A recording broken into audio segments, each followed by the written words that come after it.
Assalamualaikum warahmatullahi wabarakatuh. Kembali lagi ke channel YouTube Junaidi Faya. Kali ini kita akan membahas materi pembelajaran 6 subtema 2 dari tema 5. Di mana pada pembelajaran 6 ini kita akan membahas 3 materi ya. 3 materi. Yang pertama adalah semangat kekeluargaan dan gotong royong seperti yang tertera pada layar monitor Anda. Dan materi yang pertama ini adalah materi dari muatan pelajaran PPKN. Kemudian yang kedua adalah menulis teks non-fiksi berdasarkan informasi pada artikel. Nah, kalau menulis teks non-fiksi ini adalah dari muatan pelajaran bahasa Indonesia. Dan yang terakhir adalah materi yang ketiga, pementasan tari dengan iringan musik. Nah, iringan musik ini seperti yang tertera pada gambar ya. Nah, di sini ada gambar gendang. Dan ini adalah materi berasal dari muatan pelajaran SBDP.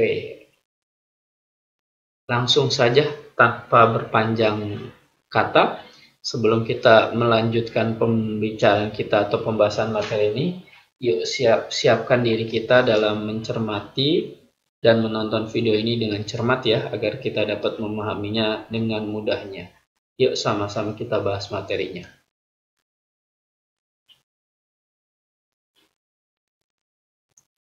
Materi yang pertama adalah semangat kekeluargaan dan gotong royong. Merupakan materi dari muatan pelajaran PPKN dengan kompetensi dasar 3.4 dan 4.4. Gotong royong, nah di sini ada gambar siswa-siswi ya, siswi-siswi ya, bukan siswa-siswi. Karena perempuan semua berarti siswi-siswi. Gotong royong merupakan sebuah kegiatan bersama yang bertujuan mencapai kemajuan bersama. Di mana gotong royong kalau dikerjakan atau pekerjaan yang dilakukan secara gotong royong, ini ya kekurangan ya teksnya ya. Secara gotong royong akan menjadi ringan dan cepat selesai.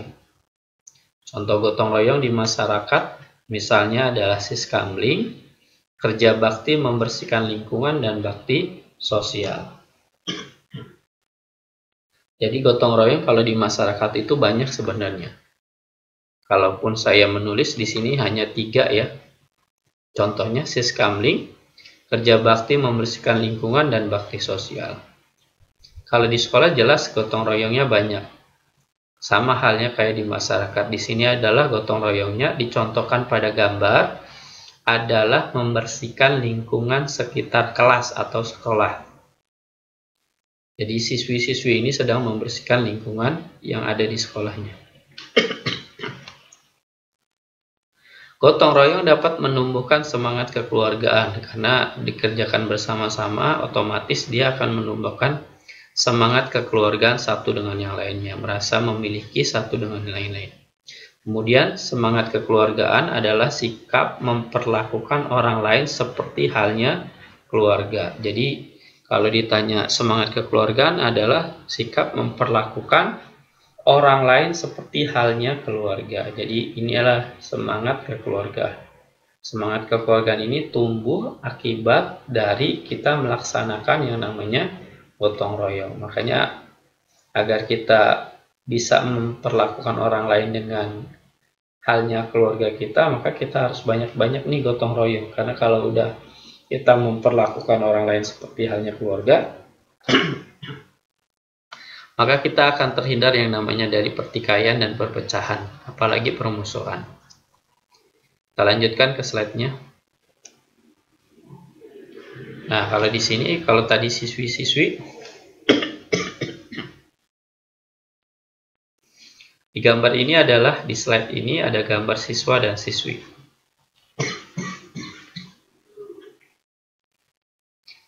Yang gambarnya bertemakan kebersihan.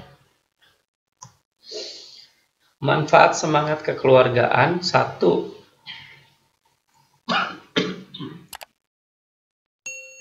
Meningkatkan persatuan dan kesatuan. Yang kedua, mencegah perpecahan.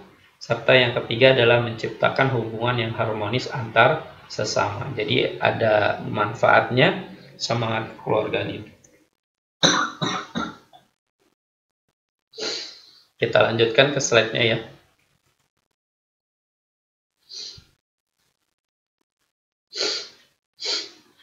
Pada slide ini adalah soal-soal yang terdiri dari soal latihan, di mana dalam pembahasan yang sedang kita bahas, pembelajaran 6 ini, diharapkan nanti setelah menonton video ini kamu dapat menjawab 4 soal dari latihan pembelajaran video ini. Usahakan dalam mengerjakan soal tersebut, 4 soal ini dikerjakan sesuai dengan kemampuan kamu sendiri tanpa meminta bantuan dari orang lain.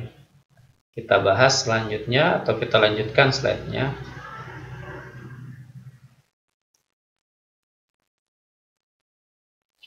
Pada materi yang kedua, seperti yang kita lihat bersama, adalah menulis teks non-fiksi berdasarkan informasi pada artikel. Nah, artikel ya, dan ini merupakan muatan pelajaran dari Bahasa Indonesia dengan KD 3.7 dan 4.7.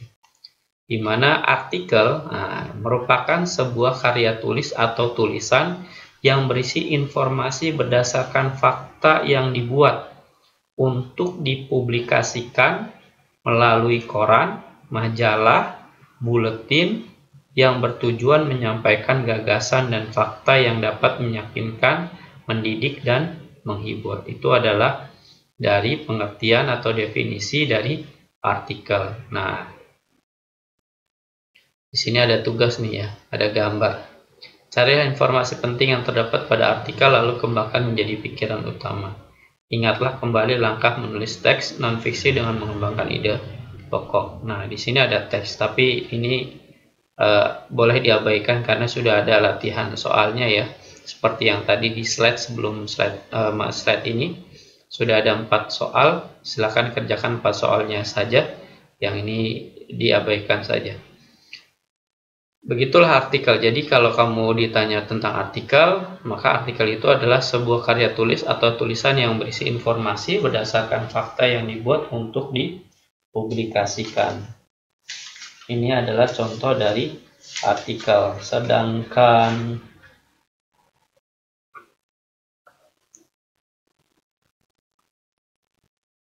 menulisnya, otomatis kita menulisnya dengan sesuai dengan arahan dan aturan yang ada.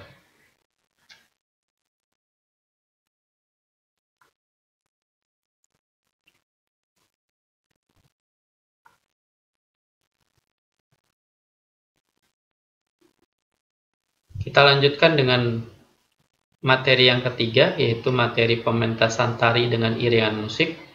Nah, materi ini adalah materi yang terakhir dan merupakan bersumber dari muatan pelajaran SBDP, di mana materinya dengan kompetensi dasar 3.3 dan 4.4. Nah, di materi ini adalah pementasan tari. Nah, di sini sudah tertera ya, ada gambar ya. Di pojok kanan bawah ini ada gambar tepuk tangan dan kendang. Pementasan tari di sini ada kesalahan ketikannya, ada yang kurang ya. Pementasan tari maksudnya merupakan kegiatan menampilkan karya seni tari yang bertujuan untuk menghibur penonton dan menghargai karya seni. Jadi kalau pementasan tari itu definisinya yang tadi ya, kegiatan menampilkan karya seni tari yang bertujuan untuk menghibur penonton dan menghargai karya seni. Adapun hal yang perlu diperhatikan dalam pementasan tari yaitu gerak tari yang sesuai dengan tema tarian. 1. Pola lantai, tempat pertunjukan, properti, busana, tata rias, serta musik pengiring. Nah, itu termasuk dari beberapa hal yang perlu diperhatikan dalam pementasan tari. Jadi ada beberapa hal yang harus dilakukan nih kalau kita mau melakukan pementasan tari. Nah, di dalam pementasan tari, karena tadi ada beberapa hal, termasuk di dalamnya adalah iringan musik ya, tata rias serta musik pengiring. Nah, iringan musik dalam tari dibedakan menjadi 2, yaitu iringan musik yang berasal dari manusia dan iringan musik dari alat musik. Nah, kalau dari yang berasal dari manusia itu contohnya adalah tepuk tangan, hentakan kaki, atau nyanyian. Nah, ini adalah iringan musik yang berasal dari manusia. Sedangkan yang kedua, iringan musik dari alat musik, seperti halnya dicontohkan pada gambar. Contohnya ada gamelan, rebana, gendang, gambang kromong, dan alat musik band. Nah, ini adalah alat musik atau iringan musik yang berasal dari alat musik. Jadi ada dua hal iringan musik dalam tari. Jadi kamu bisa membedakan dia berasal dari mana iringan musiknya, dari manusia atau alat musik. Jadi ada pembeda antara iringan musik tersebut. Demikianlah pembahasan materi pembelajaran 6, subtema 2 dari tema 5 yang dapat saya berikan. Semoga dengan pembahasan ini pada video pembelajaran ini dapat menambah ilmu wawasan kamu dan menambah ilmu pengetahuan kamu. Tetap sehat, tetap semangat. Wassalamualaikum warahmatullahi wabarakatuh.